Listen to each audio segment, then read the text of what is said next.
Spiritbox's debut album proves that they are anything but a one-trick pony.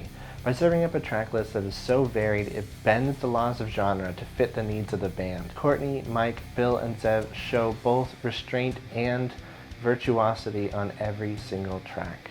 Courtney's vocal prowess is on full display throughout the entire LP. On tracks like Holy Roller and Silk in the Strings, she flexes on nearly every deathcore and metalcore vocalist with some of the best harsh vocals I have ever heard.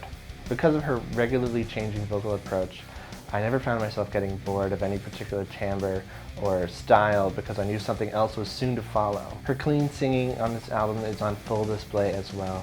There are moments on songs like We Live in a Strange World and Eternal Blue that sound like they could have been lifted out of a chart-topping pop record. Now, I don't say that as a dig at all. While pop music may not be everyone's style necessarily, you can't deny the talent that gets poured into those songs to make them the most catchy things imaginable. Rather, I make the comparison to mainstream music to emphasize the fact that genre means nothing to this band on this album. In the span of seconds, Spiritbox can change from a soul-crushingly heavy breakdown to a beautiful melody that will send shivers down your spine, and they managed to execute this in such a way that doesn't feel disjointed, like two songs stitched together with tape and glue, unlike some other bands. Besides just raw songwriting prowess, the album's masterful production lends to this effect as well. The vintage-tinged synths and the lush reverbs serve as a firm foundation for the band to play around on without feeling like things are going to get too far out of pocket. Each track has its own distinct vibe and emotional resonance, and yet they fit under the same umbrella,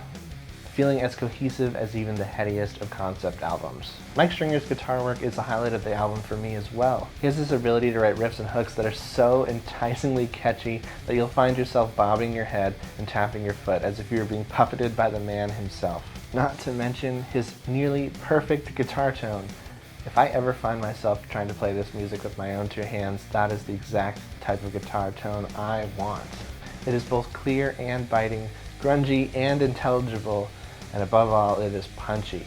One moment he's playing these deathcore-inspired drop Z-tuned riffs, the next second he's playing something that's tappy and melodic that sounds like something off of a Polyphia or a Tesseract record. Something else that stands out about this album in a sea of bland metalcore is the bass. Too often in this genre, bass is relegated to just doubling what the guitar does an octave lower, sometimes even going so far as to just program those notes in with the computer.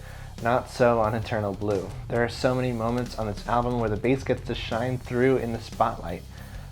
I can think of times in Sunkiller and Hurt You where he gets an entire verse to himself.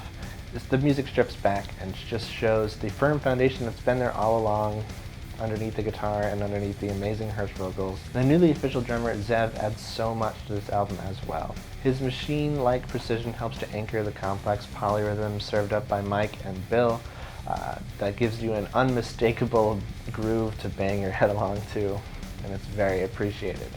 I'm finding myself infatuated with this album in ways that I haven't felt in years. I very rarely listen to the same album twice, never mind 2 or 3 times in the same day, but I find myself coming back to Eternal Blue over and over. Spiritbox has truly made something special, a masterful work of art that I will treasure for years to come. I give Eternal Blue 10 out of 10. Thank you so much for watching this video. I know it's very different from my reaction videos. I really wanted to give my full and written out thoughts about this album. It really means a lot to me, this record, and this is a style of video that I've really been wanting to play around with and try for a little while now. So thank you so much for sticking with me and watching this far into it. If you like this video, please be sure to give it a like and subscribe. It really helps out the channel. There's so much cool music coming out these days, just like Eternal Blue. So why don't you come along for the ride and we will all check it out together. That's going to do it for me today, and I will see you in the next one.